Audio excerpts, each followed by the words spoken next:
اعوذ باللہ من الشیطان الرجیم، بسم اللہ الرحمن الرحیم۔ ناظرین، جو شخص افطاری کے وقت یہ آیت صرف 7 بار پڑھے گا، اللہ تعالیٰ 7 زمین 7 آسمان کا نور اور 7 زمین 7 آسمان کے خزانے اس شخص کو عطا فرمائے گا۔ بھائیو اور بہنوں، افطاری صرف روزہ کھولنے کا نام نہیں ہے، بلکہ افطاری ایک عبادت ہے، اور افطاری اللہ تعالیٰ کے حکم کی تعمیل ہے۔ افطاری صبر کے بعد شکر کا اظہار ہے، اور سارا دن بندہ بھوکا اور پیاسا رہتا ہے، صرف اس لیے کہ اللہ کا حکم ہے، اور جب سورج غروب ہوتا ہے تو وہی بندہ اللہ کے حکم سے روزہ کھولتا ہے۔ یہ اطاعت کی اعلیٰ ترین مثال ہے۔ بھائیو اور بہنوں، افطاری کے وقت کی بہت زیادہ فضیلت ہے، جیسا کہ نبی کریم صلی اللہ علیہ وسلم فرماتے ہیں کہ روزہ دار کے لیے 2 خوشیاں ہیں، ایک خوشی افطار کے وقت اور ایک خوشی اللہ سے ملاقات کے وقت۔ سوچئے کہ سارا دن کی تھکن، پیاس، کمزوری، اور جیسے ہی اذان مغرب ہوتی ہے دل میں خوشی کی لہر دوڑ جاتی ہے، اور یہ خوشی صرف کھانے کی نہیں ہوتی بلکہ یہ خوشی اطاعت کی ہوتی ہے۔ ایک اور بڑی فضیلت یہ ہے کہ افطاری کے وقت دعا قبول ہوتی ہے۔ یہ وقت قبولیت کا وقت ہے، اور یہ وقت اللہ کے سامنے ہاتھ اٹھانے کا ہے، یہ وقت مانگنے کا ہے۔ کتنے لوگ ہیں جو سارا سال دعا مانگتے ہیں مگر رمضان میں افطاری کے وقت غافل ہو جاتے ہیں۔ بھائیوں اور بہنوں، افطاری کیوں ضروری ہے؟ کیونکہ یہ سنت ہے، کیونکہ اس میں جلدی کرنا پسندیدہ عمل ہے، کیونکہ اس میں امت کی پہچان ہے۔ نبی کریم صلی اللہ علیہ وسلم نے فرمایا کہ لوگ اس وقت تک خیر پر رہیں گے جب تک افطار میں جلدی کریں گے، اور آج ہم کیا کرتے ہیں کہ اذان ہو جاتی ہے مگر ہم تصویریں بنانے میں لگے ہوتے ہیں، موبائل ہاتھ میں ہوتا ہے، دعائیں نہیں ہوتی، باتیں ہو رہی ہوتی ہیں۔ بھائیوں اور بہنوں، افطاری کا مقصد پیٹ بھرنا نہیں ہے، بلکہ افطاری کا مقصد تو شکر ادا کرنا ہے۔ تو میرے بھائیوں اور بہنوں، افطار سادگی سے ہونی چاہیے۔ نبی کریم صلی اللہ علیہ وسلم کھجور سے افطار فرماتے تھے، اور اگر کھجور نہ ہو تو پانی سے افطار فرماتے تھے۔ اور ہم نے آج افطاری کو مقابلہ بنا دیا ہے، 10 قسم کے پکوڑے، 5 قسم کے مشروبات اور طرح طرح کے کھانے۔ یاد رکھیے کہ افطاری جتنی سادہ ہوگی اتنی ہی زیادہ بابرکت ہوگی۔ سب سے پہلے دعا کریں اور پھر بسم اللہ پڑھ کر کھجور یا پانی سے افطار کریں، اور پھر نماز مغرب ادا کریں۔ یہ ہے اصل ترتیب، اور افطاری کرانے کی فضیلت بھی بہت زیادہ ہے۔ روایات میں ہے کہ جو شخص کسی روزہ دار کو افطار کروائے اسے بھی روزہ دار کے برابر ثواب ملتا ہے، اور روزہ دار کے ثواب میں کوئی کمی نہیں ہوتی۔ سوچئے کتنا آسان راستہ ہے جنت کا۔ اگر آپ پورا روزہ نہیں رکھ سکتے کسی بھی وجہ سے تو کسی روزے دار کو افطار ہی کروا دیں۔ آپ کے پاس زیادہ نہیں ہے تو ایک کھجور ہی صحیح، ایک گلاس پانی ہی صحیح، کیونکہ اللہ نیت دیکھتا ہے، مقدار نہیں دیکھتا۔ اور اس سلسلے میں بھی بھائیوں اور بہنوں ہمیں اپنا جائزہ لینے کی اشد ضرورت ہے۔ اسراف یعنی فضول خرچی، دکھاوا، سوشل میڈیا پر نمائش، نماز میں تاخیر۔ افطاری کا وقت اللہ سے جڑنے کا وقت ہے، نہ کہ دنیا میں مشغول ہونے کا۔ یاد رکھیے، رمضان ہمیں بدلنے آتا ہے، ہم رمضان کو نہ بدل دیں۔ افطاری ہمیں سکھاتی ہے کہ بھوک کیا ہوتی ہے، پیاس کیا ہوتی ہے، غریب کی تکلیف کیا ہوتی ہے۔ جب ہم پہلا گھونٹ پانی کا پیتے ہیں تو ہمیں ان لوگوں کو یاد کرنا چاہیے جن کے پاس پانی بھی نہیں ہے۔ افطاری صرف کھانا نہیں ہے، یہ دل کو نرم کرنے کا ذریعہ ہے، اور افطاری ہمیں یہ پیغام دیتی ہے کہ صبر کرو، اللہ پر بھروسہ کرو، وقت کا انتظار کرو، حکم الہی کی پابندی کرو۔ جس طرح ہم سورج غروب ہونے تک انتظار کرتے ہیں، اسی طرح زندگی میں بھی اللہ کے فیصلوں کا انتظار کرنا سیکھیں۔ محترم بھائیوں اور بہنوں، آئیے آج عہد کریں کہ افطار سادگی سے کریں گے، اور افطاری کے وقت دعا کریں گے، افطاری میں جلدی کریں گے، کسی نہ کسی روزہ دار کو افطار ضرور کروائیں گے، فضول خرچی سے بچیں گے، کیونکہ بھائیوں اور بہنوں، اس گھر میں اللہ کا نور برستا ہے جس گھر میں یہ تسبیح پڑھی جاتی ہے۔ تو آئیے اس وظیفے کو سمجھتے ہیں تاکہ ہمارے دل بھی بدلیں اور ہمارے گھر بھی بدلیں۔ بھائیوں اور بہنوں، گھر وہ جگہ ہے جہاں سکون ہو، جہاں رحمت ہو، جہاں اللہ کی یاد ہو۔ اگر گھر میں ہر وقت شور ہو، لڑائی ہو، غیبت ہو تو وہ مکان تو ہو سکتا ہے مگر گھر نہیں ہو سکتا۔ جس گھر میں اللہ کا ذکر ہوتا ہے، جس گھر میں تسبیح کی آوازیں بلند ہوتی ہیں، جس گھر میں سبحان اللہ، الحمدللہ، اللہ اکبر کی صدائیں گونجتی ہیں، وہ گھر نور سے بھر جاتا ہے۔ اور تسبیح کیا ہے؟ اللہ کی پاکی بیان کرنا۔ جب ہم کہتے ہیں سبحان اللہ، اللہ ہر نقص سے پاک ہے، الحمدللہ ہر تعریف اللہ کے لیے ہے، اللہ اکبر، اللہ سب سے بڑا ہے، یہ صرف الفاظ نہیں ہیں، یہ ایمان کا اعلان ہے، یہ بندگی کا اظہار ہے، یہ دل کی صفائی ہے۔ اور نور کیا ہے؟ نور صرف روشنی نہیں ہے، دل کا سکون، رزق میں برکت، اولاد میں اطاعت، میاں بیوی میں محبت، گھریلو جھگڑوں کا خاتمہ، یہ سب اللہ کا نور ہے۔ جب گھر میں ذکر ہوتا ہے تو شیطان بھاگ جاتا ہے، اور جب گھر میں تسبیح ہوتی ہے تو رحمت کے فرشتے آتے ہیں۔ بھائیوں اور بہنوں، سوچئے، ہم اپنے گھروں کو خوبصورت بنانے کے لیے تو لاکھوں خرچ کرتے ہیں، مگر نور لانے کے لیے دن میں چند منٹ بھی نہیں دیتے۔ جس گھر میں تسبیح ہوتی ہے وہاں کیا تبدیلی آتی ہے؟ بھائیوں اور بہنوں، وہاں زبانیں نرم ہو جاتی ہیں، وہاں غصہ کم ہو جاتا ہے، وہاں بچوں کی تربیت بہتر ہو جاتی ہے، وہاں دلوں میں رحم پیدا ہو جاتا ہے۔ کیوں؟ کیونکہ ذکر دل کو زندہ کرتا ہے، اور جب دل زندہ ہو جائے تو گھر بھی زندہ ہو جاتا ہے۔ تو روزانہ کی ایک سادہ تسبیح میں آپ کو آسان عمل بتا رہا ہوں۔ یہ وظیفہ، یہ عمل کرنے سے چند دنوں میں آپ خود فرق محسوس کریں گے، گھر کا ماحول بدل جائے گا، برکت محسوس ہوگی، دلوں میں سکون آئے گا۔ اگر ماں ذکر کرنے والی ہو تو گھر میں برکت آتی ہے، اگر باپ نماز اور تسبیح کا پابند ہو تو اولاد میں سنجیدگی آتی ہے۔ بچے وہی سیکھتے ہیں جو دیکھتے ہیں۔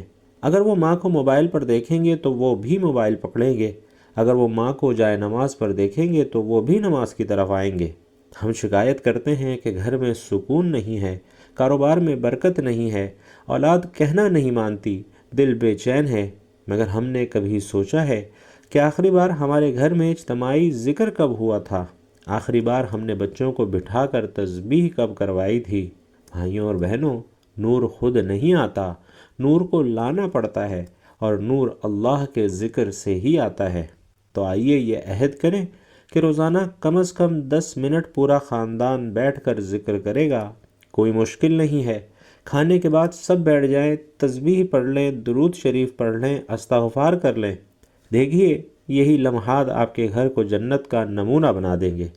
بھائیوں اور بہنوں، یاد رکھیے کہ جس گھر میں قرآن کی تلاوت ہو، جس گھر میں تسبیح ہو، جس گھر میں اللہ کا نام لیا جائے، وہ گھر آسمان والوں کے لیے بھی روشن ہو جاتا ہے۔ ہم دنیا کی روشنی کے پیچھے نہ بھاگیں، ہم اپنے گھروں میں ایمان کی روشنی پیدا کریں۔ تو آئیے دعا کرتے ہیں کہ اے اللہ، ہمارے گھروں کو ذکر والا بنا دے، ہمارے گھروں سے جھگڑے ختم کر دے، ہمارے گھروں میں محبت پیدا کر دے، ہمارے گھروں پر اپنا نور نازل فرما۔ میرے بھائیوں اور بہنوں، رمضان اور قرآن کا بہت رشتہ گہرا ہے۔ اللہ تعالیٰ نے اسی مہینے میں قرآن کو نازل فرمایا ہے۔ یہ مہینہ صرف بھوک اور پیاس کا نہیں ہے، یہ مہینہ قرآن سے جڑنے کا مہینہ ہے۔ اگر کوئی شخص رمضان گزار دے مگر قرآن سے تعلق مضبوط نہ کر پائے تو سمجھ لیں کہ اس نے رمضان کی اصل روح کو نہیں پایا۔ عام دنوں میں بھی قرآن پڑھنا ایک عظیم عبادت ہے، مگر رمضان میں اس کا اجر کئی گنا بڑھ جاتا ہے۔ نبی کریم صلی اللہ علیہ وسلم فرماتے ہیں کہ جو شخص قرآن کا ایک حرف پڑھتا ہے اسے ایک نیکی ملتی ہے، اور ایک نیکی 10 کے برابر ہو جاتی ہے۔ سوچئے، اگر ایک حرف پر 10 نیکیاں ہیں تو ایک صفحے پر کتنی نیکیاں ہوں گی، ایک پارے میں کتنی نیکیاں ہوں گی، اور پورے قرآن میں کتنی نیکیاں ہوں گی۔ اور رمضان میں تو اجر اور بھی بڑھا دیا جاتا ہے۔ میرے بھائیوں اور بہنوں، رمضان میں نبی کریم صلی اللہ علیہ وسلم قرآن کا دور فرمایا کرتے تھے۔ فرشتے بھی اس مہینے میں قرآن سننے آتے تھے۔ یہ ہمیں کیا سکھاتا ہے؟ یہ سکھاتا ہے کہ رمضان میں ہمارا سب سے بڑا مشغلہ قرآن ہونا چاہیے۔ ہم نے کیا کر لیا ہے کہ دن سوتے ہوئے گزارتے ہیں اور راتیں موبائل پر گزارتے ہیں، مگر قرآن کے لیے وقت نہیں نکالتے۔ بھائیوں اور بہنوں، یاد رکھیں کہ رمضان کا اصل کام قرآن ہے، کیونکہ قرآن دلوں کو بدلتا ہے۔ قرآن صرف پڑھنے کی کتاب نہیں ہے، یہ لوگوں کی زندگی بدلنے والی کتاب ہے۔ جو شخص روز قرآن پڑھتا ہے اس کا دل نرم ہو جاتا ہے، اسے گناہوں سے نفرت ہونے لگتی ہے، اس کی نماز میں خشوع آتا ہے، اس کی زندگی میں سکون آتا ہے۔ قرآن دل کی بیماریوں کا علاج ہے۔ اگر دل بے چین ہے، اگر ذہن پریشان ہے، اگر گھر میں سکون نہیں ہے، تو بھائیوں اور بہنوں، قرآن سے جڑ جائیے، سوچئے کہ کسی کے پاس خزانہ ہو اور وہ اسے کھولے ہی نہ تو کیا فائدہ ہے۔ اسی طرح رمضان خزانے کا مہینہ ہے اور قرآن اس خزانے کی چابی ہے۔ اگر ہم قرآن نہ پڑھیں تو ہم خود کو محروم کر رہے ہیں۔ قیامت کے دن قرآن اپنے پڑھنے والوں کے لیے سفارش کرے گا۔ قرآن کہے گا، یا اللہ یہ بندہ راتوں کو مجھے پڑھتا تھا، یا اللہ یہ بندہ رمضان میں مجھے زیادہ پڑھتا تھا، یا اللہ اسے بخش دے۔ بھائیوں اور بہنوں، کیا ہم نہیں چاہتے کہ قیامت کے دن قرآن ہمارا ساتھ دے؟ بھائیوں اور بہنوں، ہر شخص اپنی طاقت کے مطابق تلاوت کرے۔ اگر روز ایک پارہ پڑھ سکتے ہیں تو بہت اچھا ہے، اگر آدھا پڑھ سکتے ہیں تو یقین جانیے وہ بھی قیمتی ہیں، اگر چند صفحات پڑھ سکتے ہیں تو وہ بھی مقبول ہیں۔ یاد رکھیں کہ اصل چیز مقدار نہیں ہے، اصل چیز اخلاص اور پابندی ہے۔ روزانہ کا معمول بنائیں، چاہے کم ہو مگر مستقل ہو، اور صرف پڑھنا نہیں ہے بلکہ سمجھنا بھی ہے، کیونکہ قرآن صرف زبان سے پڑھنے کے لیے نہیں ہے بلکہ زندگی میں نافذ کرنے کے لیے ہے۔ جب ہم قرآن پڑھیں تو سوچیں کہ اللہ مجھ سے کہہ کیا رہا ہے، کون سا حکم ہے جس پر مجھے عمل کرنا ہے، کون سی برائی ہے جس سے مجھے بچنا ہے۔ رمضان تبدیلی کا مہینہ ہے اور قرآن تبدیلی کا ذریعہ ہے۔ گھروں میں قرآن کا ماحول بنائیں، اپنے گھروں میں قرآن کی آواز بلند کریں، ماں تلاوت کرے، باپ تلاوت کرے، بچے سنیں، سب مل کر پڑھیں۔ جس گھر میں قرآن پڑھا جاتا ہے وہ گھر زندہ ہو جاتا ہے، وہ گھر نور والا ہو جاتا ہے۔ آج ہم عہد کریں کہ روزانہ قرآن پڑھیں گے، نماز کے بعد کم از کم چند آیات ضرور پڑھیں گے اور سونے سے پہلے قرآن کی تلاوت کریں گے، ایک آیت پر عمل کرنے کی کوشش کریں گے۔ یہ چھوٹا سا قدم بھائیوں اور بہنوں، یقین مانیے ہماری زندگی بدل سکتا ہے۔ اس کے ساتھ ہی ساتھ بھائیوں اور بہنوں، اپنے گھر میں یہ وظیفہ کرنے کا معمول بنائیں، کیونکہ یہ وظیفہ کرنے سے گھر میں برکت، اور خاص طور پر افطاری کے وقت کا وظیفہ ہے، کیونکہ ہم سب برکت چاہتے ہیں۔ ہم سب چاہتے ہیں کہ ہمارے گھروں میں سکون ہو، ہمارے رزق میں اضافہ ہو، ہماری بیماریاں دور ہوں، اولاد نیک ہو۔ مگر سوال یہ ہے کہ کیا ہم اللہ سے جڑنے کی کوشش بھی کر رہے ہیں؟ تو سب سے پہلے یہ سمجھ لیجئے کہ وظیفہ کوئی جادو نہیں ہے، وظیفہ کوئی تعویذ نہیں ہے، بلکہ وظیفہ تو اللہ کا ذکر ہے۔ جب بندہ بار بار اللہ کا نام لیتا ہے، اللہ کی صفات کو دہراتا ہے، اللہ سے مانگتا ہے، تو اسے وظیفہ کہتے ہیں۔ اصل چیز الفاظ نہیں بلکہ اصل چیز یقین ہے، اصل چیز دل کا تعلق ہے۔ بھائیوں اور بہنوں، اللہ کا ذکر دلوں کو زندہ کرتا ہے، اور جب گھر میں ذکر ہوتا ہے تو دل نرم ہو جاتے ہیں، غصہ کم ہو جاتا ہے، شیطان دور بھاگتا ہے اور رحمت کے فرشتے آتے ہیں۔ ہم کہتے ہیں کہ گھر میں برکت نہیں ہے، لیکن کیا ہم نے ذکر کو گھر میں داخل کیا ہے؟ جس گھر میں صبح شام اللہ کا نام لیا جائے، وہ گھر رحمت سے خالی نہیں رہتا، وہ گھر رحمت سے بھر جاتا ہے۔ اور بھائیوں اور بہنوں، یہ خاص افطاری کے وقت کا وظیفہ ہے، اور افطاری کا وقت کوئی عام وقت نہیں ہے، یہ قبولیت کی گھڑی ہے۔ سارا دن بندہ بھوکا پیاسا رہتا ہے صرف اللہ کے لیے، اور جب وہ افطار کے قریب ہوتا ہے تو اللہ کی خاص رحمت متوجہ ہوتی ہے۔ یہ وہ وقت ہے جب دعا رد نہیں ہوتی، لیکن ہم کیا کرتے ہیں؟ پلیٹیں سجا رہے ہیں، تصویریں بنا رہے ہیں، باتوں میں لگے ہیں، اور اصل خزانہ ضائع کر رہے ہیں۔ تو بھائیوں اور بہنوں، افطار صرف روزہ کھولنے کا نام نہیں ہے، بلکہ یہ رحمتوں کے نزول، دعاؤں کی قبولیت اور سنت نبوی صلی اللہ علیہ وسلم کی پیروی کا عظیم لمحہ ہے۔ اور روایات میں آتا ہے کہ چھوٹی سی اور بہت پیاری قرآن کی آیت جو شخص افطاری کے وقت صرف 7 مرتبہ پڑھتا ہے تو اللہ تعالیٰ اس بندے سے اتنا خوش اور راضی ہو جاتا ہے کہ اس کے گھر میں رزق کی بارش کر دیتا ہے۔